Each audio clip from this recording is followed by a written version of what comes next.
Hinahanap niyo ba ako sa Facebook mga kabayan? Nandito ang aking Facebook page. I-search niyo na lang kabayan ko, follow na.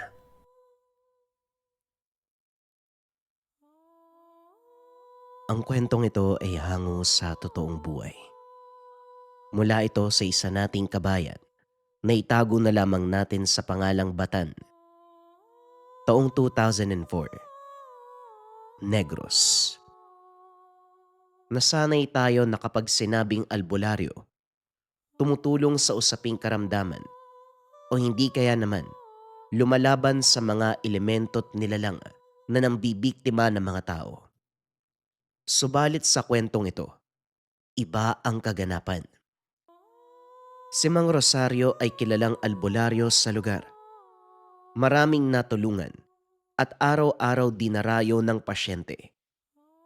Kahit mga walang sakit, sumasaglit upang magpatingin sa kanya. Nagbibenta ng habak at langis na maaaring gamitin panlaban sa banta ng kapamakan. Kaso nga lang, hindi lahat ng bote kagalingan ang binibigay. Isang gabi, dumayo si Batan sa tahanan ng albularyo upang maghatid ng dahon ng sambong at luyang itim. Marami silang pananim na pangunahing sangkap sa paggawa ng herbal na gamot. Sa kanila kumukuha si Mang Rosario. May kasalukuyang ginagamot ang matanda pero sa abiso nito, dere-derecho ang pasok ng binata. Mabuti naman at nandito ka na, Batan. Sadali, kakausapin ko lang ang kaanak ng pasyente. Nay, itong luyang itim itanim nyo sa bakuran. Mabisa tong pantaboy sa banta ng kulam at barang. Kahit ang palipad hangin, tigalpo, hindi makakalusot sa bisa nito. Wag nyo na pong bayaran basta. Ang bilin ko sa pasyente, yun pong mainam na sundin. Ano man ang mangyari sa mga susunod na araw, kung sakaling may pagbabago sa kondisyon, pwede po kayong bumalik dito. Hindi maitago ni Batan ang bilib sa albularyo. Kulang na lang, pumalakpak matapos pumuri. Ang galing niyo po talaga at saka ang bait niyo. Dumaan sa bahay kanina mga yon, buot-buot ang pasyente. Sobrang putla tapos nangihina na pero ngayon malakas oh. Hindi po ba talaga kayo nagpapabayad? Depende kung merong may aabot ng pasyente. Alangan naman pilitin natin. Bukas ako sa anumang donasyon, pera, pagkain, o mga bagay na magagamit dito sa paggamutan ko. Nga pala, bakit parang kulang yata ang dala mo? Nasaan ang ugat ng nyog at bunga ng malunggay? Ikaw talaga, nakalimot ka na naman ano? Ay naku lagot, pasensya ka na po ah. Galing po kasi ako sa bayan eh. Nagbagsak ng saging sa mais. Tapos sumaglit pa ako sa taniman. Sobrang dami ng ginawa kaya sambong at luyang itim lang ang naalala ko. Pero bukas sa bukas po dadalan kita. Pero baka pwedeng makabali dyan. Wala na po kasi akong pangyosi eh. Dumistansya ang binata. Akmang hahampasin na ng albularyo. Ikaw talaga! Kahit kailan, humihirit ng bali akala mo nagtatrabaho sa akin. Magkano ba ang kailangan mo? Naku ikaw ha, yang pagtataba ko mo nakakasabayan. Ay siguro magyosi ka ng 10 beses sabay-sabay para makita natin yung tibay ng baga mo. Eh wala naman po kung pinagkakabala ang iba. At saka karugtong ng buhay ko yung yosi. Sige na po kahit 10 piso lang. O siya, eto. Kapag sira na ang baga mo, huwag kang lalapit sa akin para magpagamot. Kapala may utos ako. Itong lana dalhin mo kay Mang Julio. Maliwanag pa naman at siguradong makakabalik ka na maaga. Mag-ingat ka sa daan. Meron diyang solo sa labas at may itak ka naman kaya sigurado kung walang maglalakas loob na humarag dyan sa'yo. Meron siyang ibibigay sa'yo na bayong. Huwag mong titignan ng laman. Dalhin mo lang pabalik dito, klaro ba? Sige na, lakad na. Mag-iingat ka. Dinagdagan ni Mang Rosario ang 10 piso ni Batan kung kaya't tumalima ito sa utos. Maingat na pinasa ng bayong na naglalaman ng iilang bote ng lana. Binaybay ang kabaan ng daan. Sa kalagitnaan, ilang beses naisip na bumalik. Masyadong tahimik ang paligid at naroon ang kilabot. Idagdag pa ang kaluskos ng mga dahon at insekto na basta-basta na lamang nag-iingay. Ang hangin, hindi matukoy ni Batan kung ano ang paywatig. May pagkakataon na lalamig. May oras din na biglang iinit. Gayunpaman, nagpatuloy ang binata. Pagdating sa malawak na taniman, hindi na sana nakakatakot dahil patag at malinis. Kakatapos lang ng anihan. Kaso nga lang, mula sa gitna ay may nasipat na figura. Hindi malinaw kung ano dahil purong anino na gumagapang. Sa isang segundo lamang, kasabay ng pagpikit ni Batan, laking gulat niya dahil malapit na ito sa kanya. Kumaripas ng takbo ang binata. Habol hininga, nakaabot sa tahanan ni Mang Julio. Magandang gabi po, Mang Julio. May pinapatid pala si Mang Rosario. Lana po ito. Delikado pala talaga kapag pupunta dito ng gabi ah. Nakakakilabot yung paligid tapos may nakita akong gumagapang dun sa taniman eh. Hindi naman aso. Hindi rin hayop. Sigurado kong aswang yun. Mabuti na lang, nakatakbo ko kaagad. Natigil siya sa pagsasalita. Masama ang titig sa kanya ni Mang Julio. Nakalimot ang binata na hindi ito masyadong nakikipag-usap. Tinanggap nito ang bayong at bumalik sa loob. Hindi man lang siya binigyan ng mauupuan. Matyaga na lamang siyang nag-antay hanggang sa bumalik. Nag-abot ng isa pang bayong sa kanya. Mabigat ito kumpara sa dala. Dahil sa babala ni Mang Rosario na wag tignan, binitbit na lamang at nagsimulang lumakad. Sa pagkakataong ito, malakas ang kabog ng dibdib. Buo-buo ang pawis ni Batan.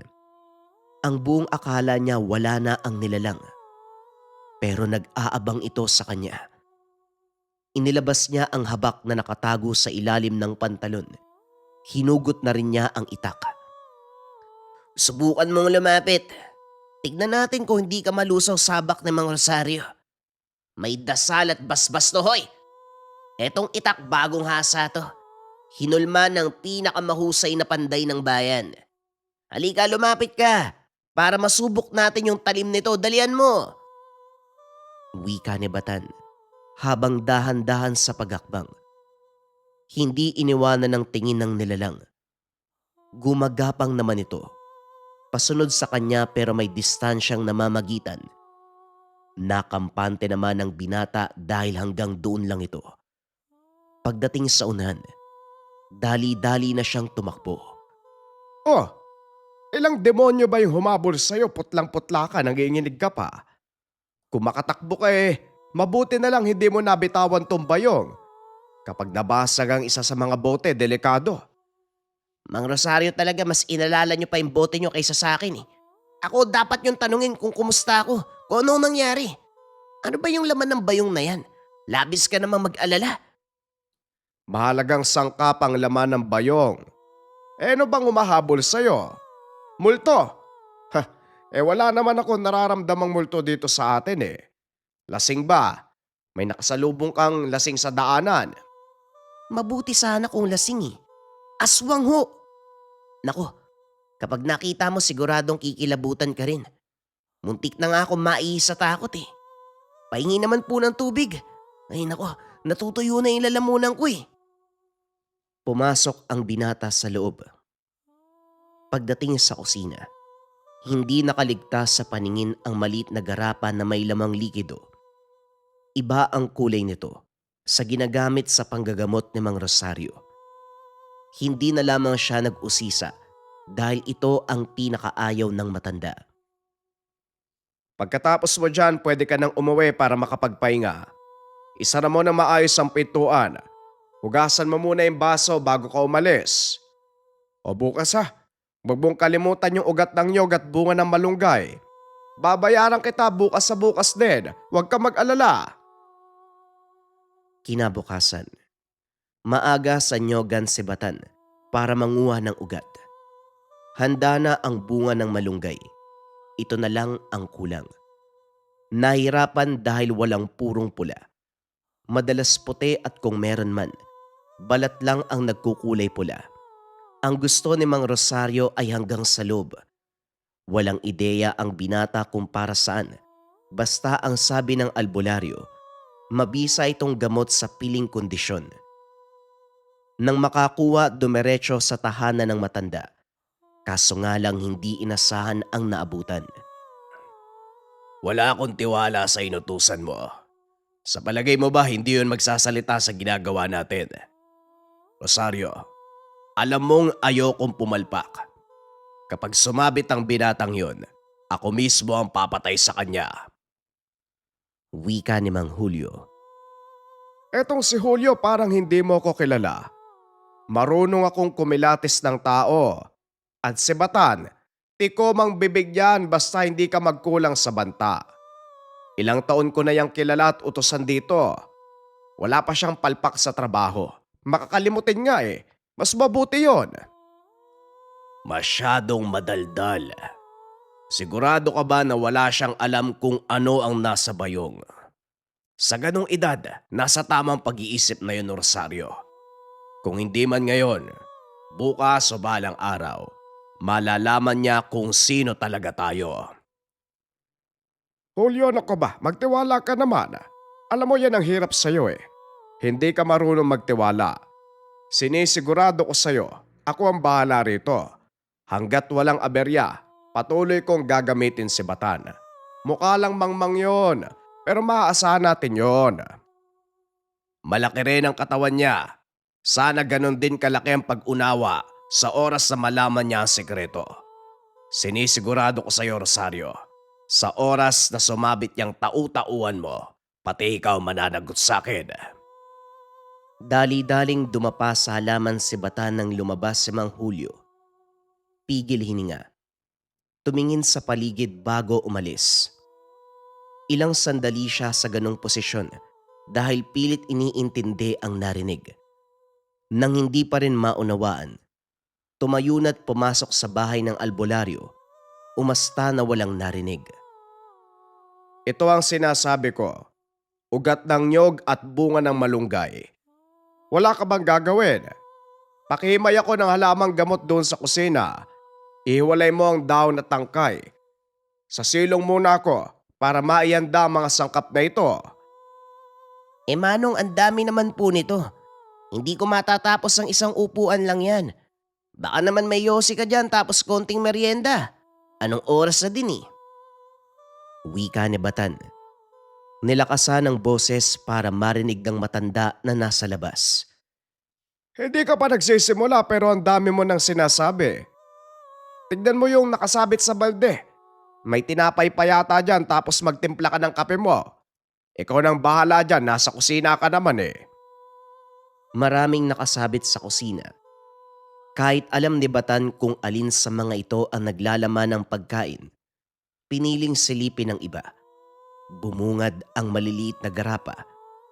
Sa tulak ng kuryosidad, isa sa mga ito ang hawak ni Mang Julio kanina. Nagbulsa ng isa at upang hindi maghinala si Mang Rosario, inaliw ito sa kwentuhan. Gaano na po ba kayo katagal sa larangan? Hindi po ba kayo nagsasawa kahit minsan? Iho, ang sabi nga nila, kapag mahal mo hindi ka magsasawa. Mahal ko ang ginagawa ko kaya hindi ako magsasawa dito. Pero sa awa ng Diyos, 4 na dekada na ang nakalipas. Maraming tao na natulungan at hindi na mabilang ang kinalaban na kampo ng kadiliman. Bakit ka ba nagtatanong? Gusto mo bang matuto? Pwede kitang turuan. Ay hindi naman po. Wala lang, bigla ko lang naisip. Na po pala, ano po yung sangkap sa paggawa ng lana? At saka, saan po ba yung mabisang gamitin? Sa lahat ng karamdaman, iho.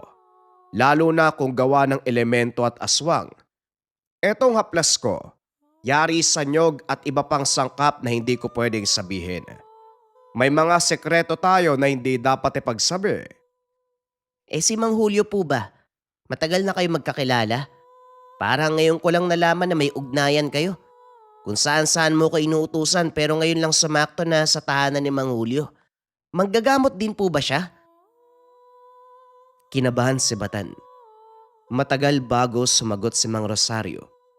Pero ilang sandali pa, pumasok na ng bahayang matanda. Tinulungan siyang magimay ng dahon. Manggagamot din niyang si Julio, kaso piniling manahimik. Yung bang hindi na tumatanggap ng pasyente. Nadali kasi sa hidwaan nung kapwa manggagamot kaya para wala ng gulo, tumigil na lang siya. Pero kahit na ganon, taglay pa rin niya ang karunungan. Kung hahamunin mo yan, nako, meron pa siyang maipapamalas na lakas. Tumango si Batan. Hindi na lang din nag-usisa dahil naubusan na rin ng itatanong. Pagkatapos ng paghimay, nagpaalam siya at dumayo naman sa kabilang sityo para makipaglaro sa mga kaibigan. Basketball ang pinagkakabalahan na nauwi sa pustahan. Lahat ng mga tambay ay nakiisyoso dahil parehong magagaling ang manlalaro. Ang kalaban ng grupo ni Batan ay nagmula pa sa karatig lugar. Malaking pumusta kaya sinisiguradong maipapanalo. Kaso nga lang, hindi natapos. Nagkainitan at nauwi sa rambulan. Napuruan ang kaibigan niyang si Ranje. Malaki ang pagkakahiwa ng balikat at may sugat pa sa ulo. Putlang-putla na ito. Malapit nang bumigay ang katawan. Natataranta si Batan na siyang umaalalay. Nang maalala ang binulsang lana, ito ang ginamit na panglunas. Bumilibang binata ng pagdaan ng sandali. Bumuti ang kalagayan nito. Tinapala ng dinikdik na dahon ng malunggay, benendahan gamit ang tela. Pare, ano pala yung nilagay mo? Ang sarap sa pakiramdam tapos nawala yung hapdi ng sugat ko. Akala ko nga mamamatay na ako eh. Salamat pare ha. Meron ka pa ba nun? May tira pa dito pero konti na lang. Ang totoo, binigay lang sa akin yan ng albularyo eh. Yung nakasalubong ko sa daan, sabi niya, mabisa daw yan sa anumang klase ng sugat, malalaman o mababaw. Maisa ba yung pakiramdam mo? Ito pala ang bote oh. Huwag mo ipagsasabihan ha. Kung sekreto to, wala ako sa posisyon para magsalita. At isa pa, utang ko sa lana na ito ang buhay ko. Sana lang talaga kapag naubos, tuluyan na akong gumaling. Kung sakali man na hindi ka gumaling sa isang bote, gagawa ko ng paraan para makakuha uli. Pero dapat wala kang pagsasabihan ha. Sa atin lang to. Makakaasa ka pero parang kinakabahan ako ah. Sigurado ka ba para sa sugat to? Baka mamaya patikim lang eh. Tapos sa uli mamamatay pala ako. Sino ba kasing albularyo yung nagbigay niyan? Basta magtiwala ka. O siya, uwi na ako ha. Babalikan kita bukas. Sa katunayan, hindi rin maiwasang kabahan. Wala siyang alam kung para ba sa sugat ang binigay na lana. Pinagbatayan lang ang napag-usapan nila ni Mang Rosario. Kahit sa tahanan hindi mapakali. Nagtungo siya sa bahay ng albularyo, subalit hindi nakausap kaagad dahil may ginagamot. Nanood muna si Batan. Dito unti-unting nawala ang kaba. Nakitang ginagamit ang lana sa buong proseso. Napansin din ang epekto sa pasyente, kaya tuluyang napayapa ang damdamin. Oh, parang may iniisip ka. Anong meron? Yung kaibigan ko po si Ranje, napuruan sa rambulan eh. Malala po yung sugat pero ngayon, naging maayos naman na. Ano ka mo? Aba, parang ang bilis yata gumaling ng kalagayan. Ilang oras lang ang lumipas, hindi ba? May sumaklolo bang albularyo? Meron po. Humanga po kami sa husay niya eh. Kasi isang patak lang po ng lana, bumuti yung kalagayan ni Ranje. Ganun ba? Nakahanap pala kayo ng mas mahusay sa akin. Pero biro lang. Mabuti pa dalhin mo dito si Ranje para masuri ko uli ang kalagayan. Hindi natin alam kung ano ang inilagay ng albularyo na yon. Mas mabuti na makasigurado tayo. Nagdadalawang isip si Batan. Ngayon pa lamang hindi na alam ang gagawin. Pero dahil sa pangungumbinse ni Mang Rosario, dinala ang kaibigan sa tahanan nito. Hindi mapakali ang binata. Naging malikot sa kinauupuan. Ilang ulit pang sinita ni Mang Rosario dahil maging ito ay naistorbo. Kulang na lang sabihin ni Batan ang totoo. Subalit napipigilan dahil natatakot na mapagalitan. Kaso nga lang, bigla siyang tinitigan ng albularyo. Mababaka sa mukha nito ang hindi maipaliwanag na reaksyon. Binaling ni Mang Rosario ang pansin sa kalagayan ng pasyente. Hindi lingid sa kaalaman ang pagkawala ng garapa ng lana. Pero hindi inaasahan na gagamitin ito ni Batan para igamot sa kaibigan. Sa kabilang banda, natutuwa ang albularyo dahil sa wakas naging matagumpay ang ginawang lana. Makikita ang resulta sa kalagayan ni Ranje. Kaso nga lang, nababahala sa posibleng kahinatna ng binata. Hindi ito nilikha para sa panggagamot. Kahit alam na ang dahilan ng pagkabalisa ni Batan, piniling umakto ng albularyo na hindi niya alam ang katotohanan. Mabisa nga ang lana na nilapat dito sa kaibigan mo, Batan. Sana tinanong nyo yung albularyo kung ano ang sangkap ng lana niya. Napakabisa. Ang bilis maghilom ng sugat. Sa susunod na mga araw, sigurado kong gagaling ka na. Hindi na masakit, Ranje, ano? Oho, hindi na. Grabe kung wala si Batan ng sandaling yun. Parang mamamatay na ako talaga eh. Papikit na po yung mga mata ko eh. Buti talaga andyan si Batan. Ah, ang ibig kong sabihin, mabuti na lang mabilis na nakaisip ng paraan si Batan para humingi ng saklolo sa dumadang albularyo. Oo, buti nga nakita ko yung albularyo. Pero sa totoo lang, dito po dapat kami pupunta sa inyo, Mang Rosario. Kaso yun nga, may dumaan na albularyo kaya humingi ako ng tulong. May mga dala siyang gamit kaya nilapitan ko na po. Pero maayos na po yung sugat ano. Hindi na po mapapahamak ang kaibigan ko. Napapangiti na lamang si Mang Rosario sa mga sinasabi ng dalawa. Tignan natin kung hanggang saan naabot yung iniisip nyo. Sana lang hindi kayo magsisi. Mga bata nga naman ngayon, masyadong mapusok. Wika ni Mang Rosario sa sarili.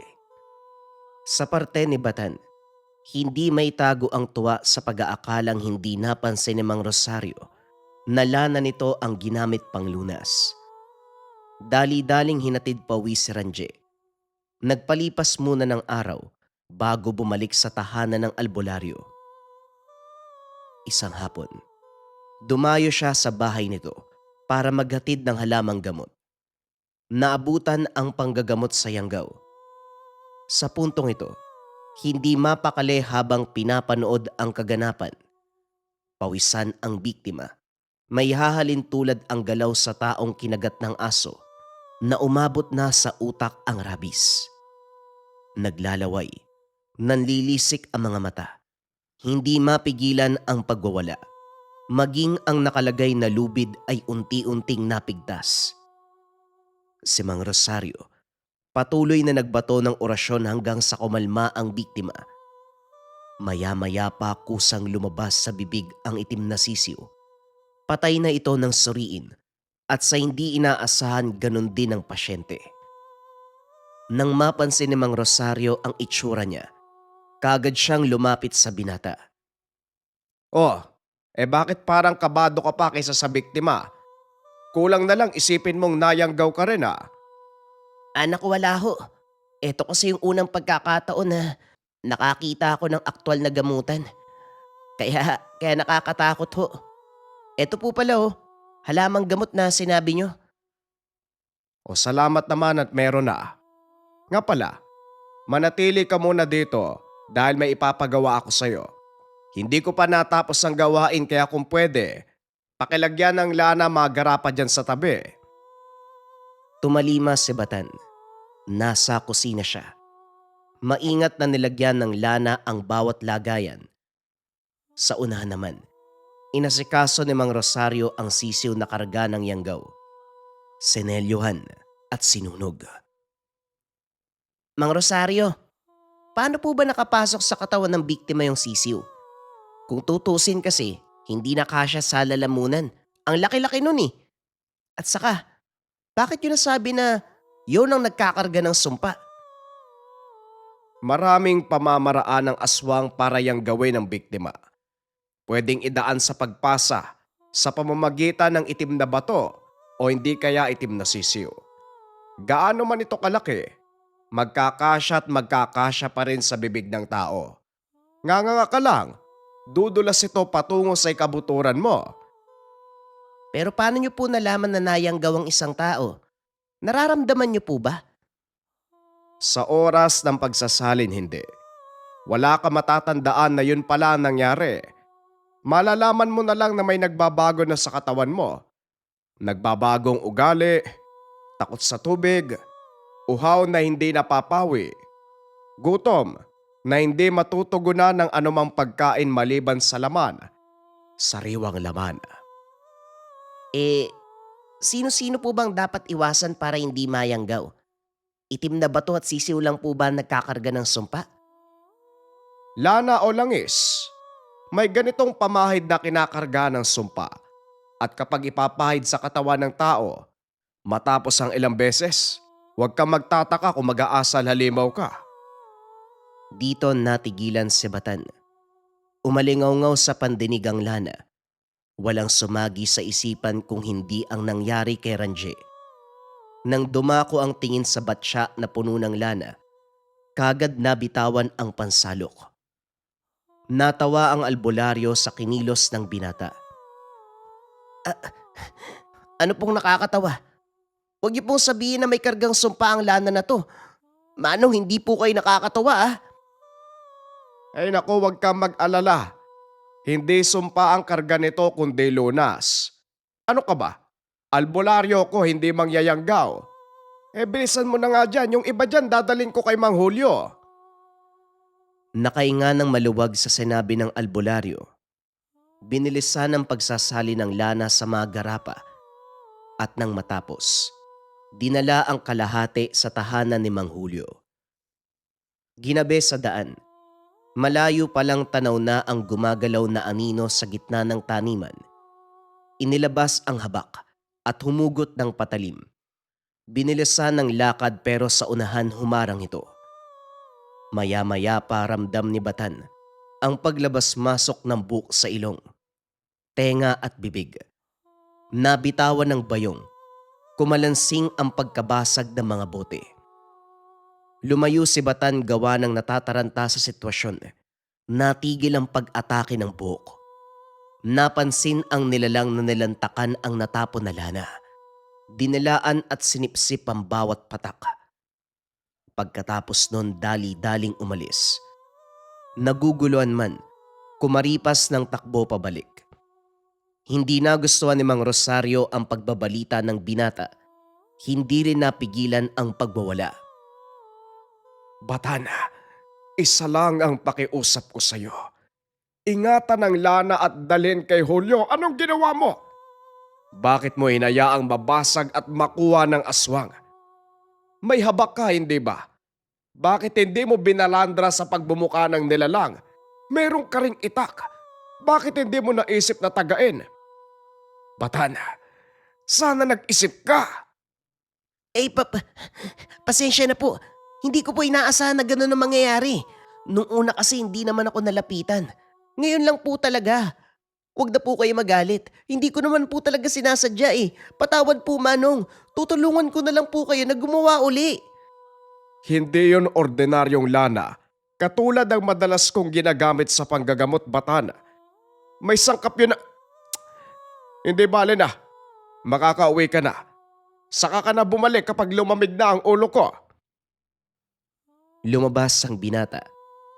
Hindi na rin nais pang makaharap ang galit na albularyo. Buwan ang lumipas. Kakaintay sa muling pagtawag ni Mang Rosario. Kaso nga lang, hanggang sa mga sandaling ito ay wala pa ring balita. Sinubukan niyang pumunta sa tahanan nito pero malayo pa lang, hahatakin na pabalik dahil sa takot. Malinaw pa rin sa isip ang galit sa mukha ng matanda. Katulad ngayon, imbis sa bahay ng albularyo ang tungo, lumihis at dumayo sa kaibigan. Ranje, nandiyan ka ba sa loob? Papasok ako ha. Grabe ang kalat mo naman yata ngayon. Hindi ka ba naglilinis ng bahay? Anak na! Napano ka, Ranje? Daig mo pa yung lumanghap ng pinagbabawal na gamot ha. Ang payat mo. Yung mata mo ba't ganyan? Teka, ano ba nangyayari sa'yo? Ang dungis mo. Ang baho. Hindi sumagot ang kaibigan. Tumitig lamang ito at wala sa sariling sumugod ng kagat. Pinigilang mabuti ni Bata ng mukha nito upang hindi siya makagat. Nandidiri na rin, malagkit ang laway, napapasigaw sa pagbaon ng mga kuko. Kung hindi lang nakablot ng pamalo, hindi siya papakawalan. Dali-dali siyang umalis sa lugar. Ito na rin ang pagkakataon para magkita muli ang binata at si Mang Rosario.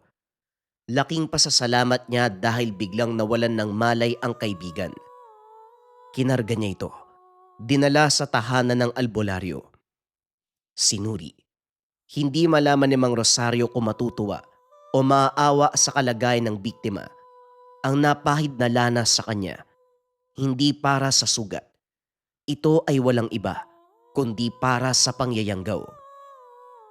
Manong, ano po bang kalagayan ni Ranje? Bakit ganun po siya? Kinagat ba siya ng aso? Umabot ata sa utak niya yung rabies eh.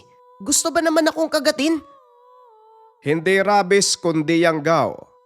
Saan ba sumot ang kaibigan mo para mayanggaw? Kagaya ng ginamot ko, binata din yun eh. Yung mga ganyang edad nyo talaga. Mga perwisyo kayo eh. Wika ni Mang Rosario.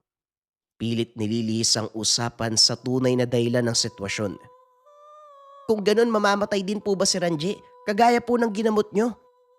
Mang Rosario, baka may paraan po para maisalba ang kaibigan ko.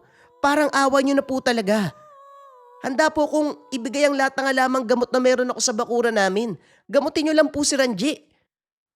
Hindi ako sigurado, Batan.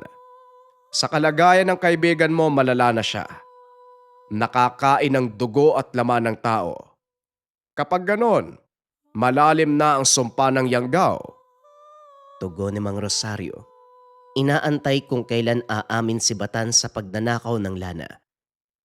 Kaso nga lang, nag-iingat din ang binata na maisiwalat ang tungkol dito.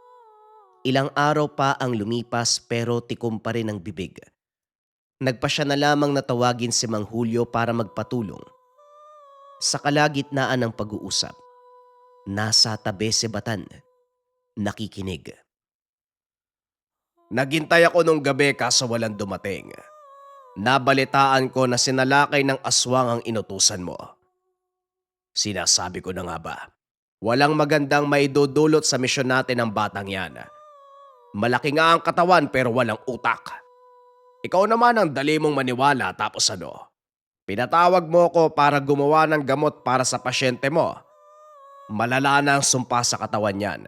Kung pipilitin mong kunin ang karga, mamamatayan.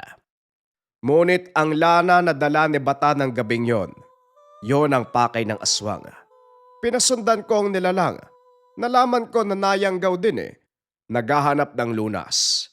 Sinimot ang lana at sa mga oras na ito unti-unting gumaling. Ibig sabihin mabisa ang ginawa nating kombinasyon. Kaso nga lang kulang ako ng sangkap at ikaw ang nagbasbas ng gamit. Ikaw lang din ang makakagawa ng lunas para sa binatang to. Rosario, hindi ka ba nakakaintindi? Ang yanggaw na sumalakay sa utusan mo, hindi pa nakakatikim ng sariwang laman at dugo. Itong pasyente mo ilang ulit nang nakatikim eh. Kahit ibuhos pa ang lahat ng lana dyan, hindi na yan gagaling. Kung ako sa'yo, patayin mo na lang. Isali mo na rin ang binatang utusan dahil sa kanya pumalpak tayo eh. Asahan mo rin, mapapadalas ang pagbisita ng mga kalaban. Huwag mong kalimutan, Rosario. Kasalanan mo ang lahat ng ito. Hindi na iwasan ni Batan na makaramdam ng banta sa sinabi ni Mang Julio. Pag-alis, tatakbo na sana siya. Kaso narinig ang pagtawag ng albularyo. Sa takot niya, kaagad siyang sumunod. Hindi makatingin sa matanda. Panayuko habang nagdarasal na kaawaan siya nito. Narinig mo ang usapan namin ni Julio. Sigurado kung alam mo rin ang pagkakamali mo. Inaantay kita na umamin tungkol sa Lana pero ayaw mong magsalita. Tignan mo ang nangyari ngayon. Kawawa ang kaibigan mo. Bakit po kayo gumagawa ng lana na may kargang yanggaw? Akala ko po ba albularyo kayo na tumutulong sa may karamdaman? Bakit parang kayo pa yung masama? Bumigat ang paghinga ni Mang Rosario sa sinabi nito. Gayunpaman piniling maging kalmado. Hindi dahil sa tinuring kitang anak kakaawaan na kita. Sadyang gusto ko lang palampasin ang pagkakamali mo. At sa kadailanang mapapakinabangan pa kita dito sa pagamutan.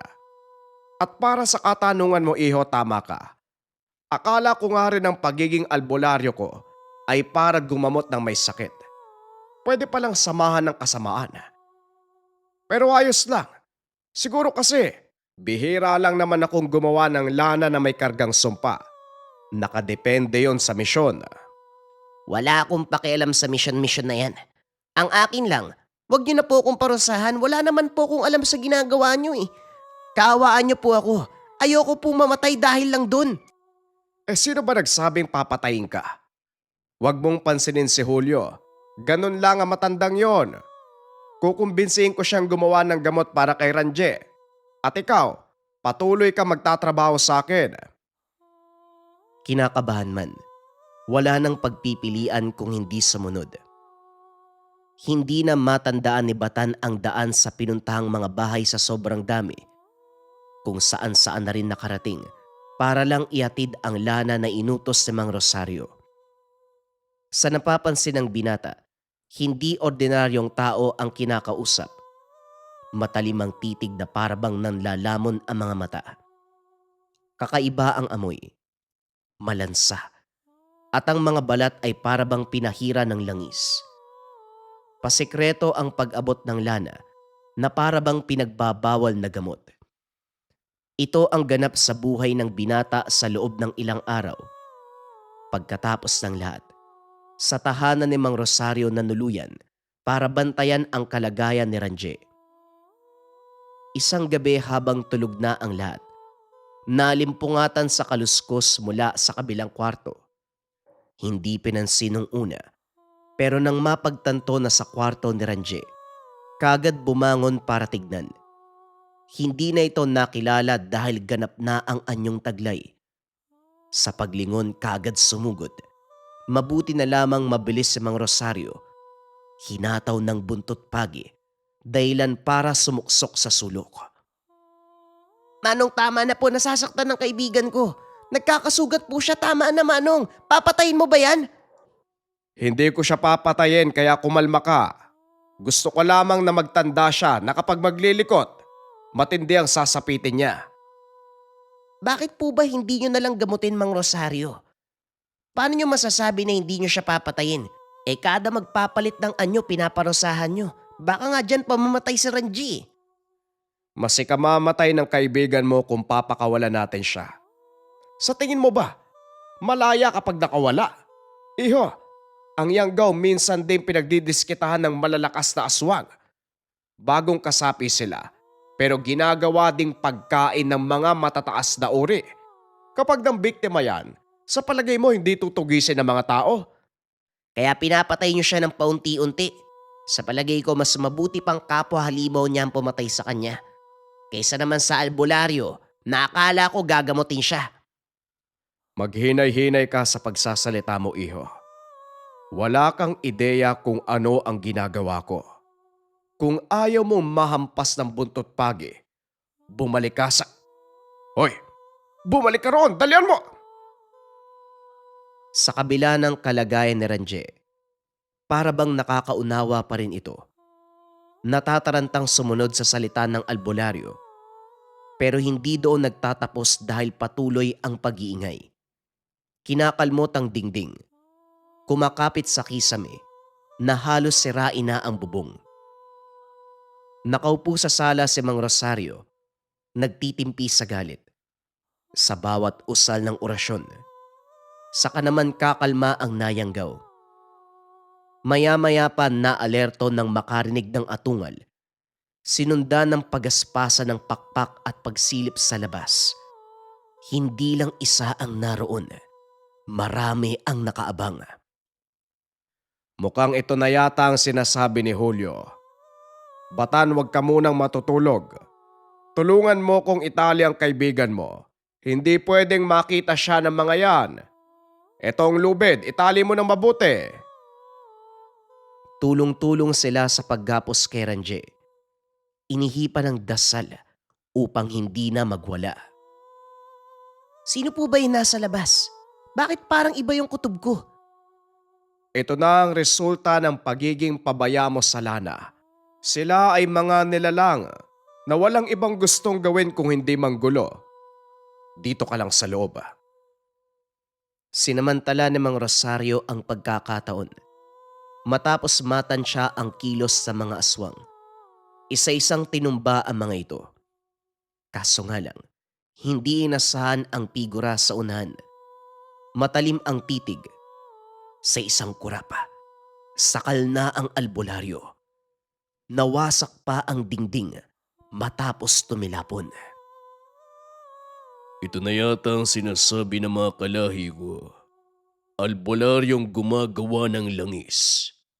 Panglunas, pangyanggaw at panglason. Malas ka. Angkan ko ang nabiktima mo. Wika nito. Pumasok siya ng tahanan. Hinalong katama gamit. Sinadyang basagin ang garapa ng Lana. Dali-dali namang pumigil si Mang Rosario pero nauwi sa pisikal na pinsala. Sa puntong ito, nabali ang iilan sa daliri. Sino ka ba? Ano kailangan mo? Wala kang karapatang manggulo dito sa tahanan ko. Umalis ka!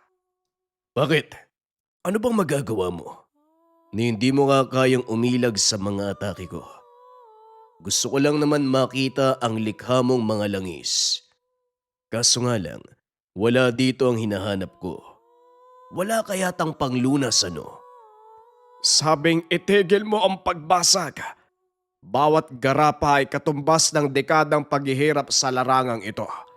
Huwag mong intayin na umabot sa punto na ako mismo ang kakaladkad sa'yo. Alam mo sa iyong sarili na hindi mangyayari yan. Napinsala na ang mga daliri mo. Ang tanging kaya mong gawin, manindak. Marahil kaya mo kong talunin sa lakas. Pero hindi mo alam ang lahat ng kaya kong gawin. Dumako ang tingin ni Mang Rosario kay Ranje na ngayon ay nakatitig sa kalaban. Nagkarga ng orasyon. Napigtas ang tali at sumugod. Inararo kagad ang matanda. Walang tigil na pag-atake hanggang sa maibaon sa lupa. Nakabangon ang kalaban. Panay mura sa tinamong sugat. Napuruhan pa sa muka. Ito ba ang brahan na sinasabi mo? Pwede na. Malakas kahit bagong yanggaw. Epekto rin yan dahil sa ibinigay mong langis sa kanya. Kawawang binata. Napagkatuwaan ng albularyong baliw. Nandito ka pala, Donesia. Ang laki ng pinagbago mo. Hindi kita nakilala sa malayo. Kakasimula pa lang ng laban, mukhang susuko ka na. Ha! Natalo ka ng bagong yagaw? Wika ni Mang Julio. Huwag kang tumawa, Julio.